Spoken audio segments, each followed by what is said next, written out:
Good morning, girls. Today we will be learning the molecular orbital energy diagram of carbon monoxide. If you see carbon monoxide, it is a heteroatomic molecule since it is formed by the combination of different atoms, that is it is formed by the combination of carbon and oxygen. So when carbon atom is combining linearly with the atomic orbitals, when the atomic orbitals of carbon are linearly combining with the atomic orbitals of oxygen, it gives us carbon monoxide. Now let us see the electronic configuration of carbon and oxygen. If you see, the atomic number of carbon is 6.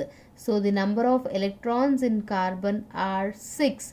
So it would be 1s2, 2s2 and 2p2. In the same way, if you take up oxygen, the number of electrons in oxygen is 8. So it is 1s2, 2s2 and 2p4.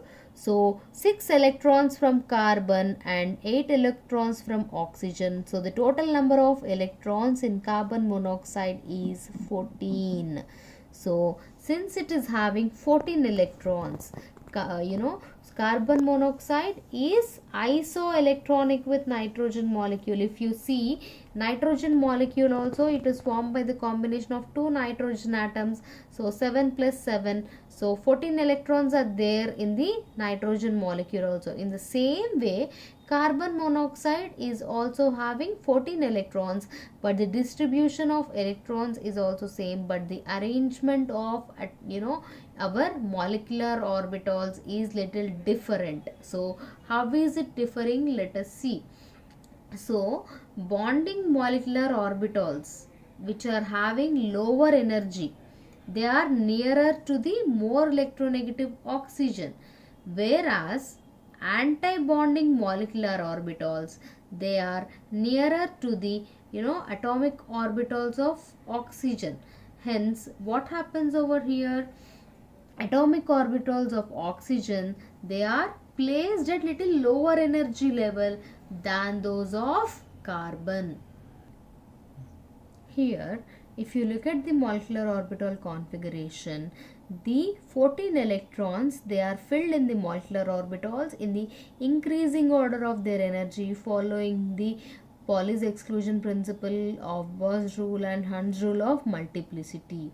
So sigma 1s2, sigma star 1s2, sigma 2s2, sigma star 2s2, pi 2p x2 is equals to pi 2p y2, and then you have the electrons in sigma 2p z2 since atomic number 7. So up to atomic number 7 the filling is in one way and after it is in one way. So here you have pi 2px level coming before sigma. Here in the two sides I am writing the atomic orbitals of carbon. Here I am mentioning the atomic orbitals of carbon. Here I am mentioning the atomic orbitals of oxygen. Atomic orbitals of oxygen. So if we see the 1s2 level, so 1s2 of carbon are overlapping with the 1s2 of oxygen. So atomic orbitals of 1s2 level, they are overlapping with each other. So there are how many electrons? 4 electrons.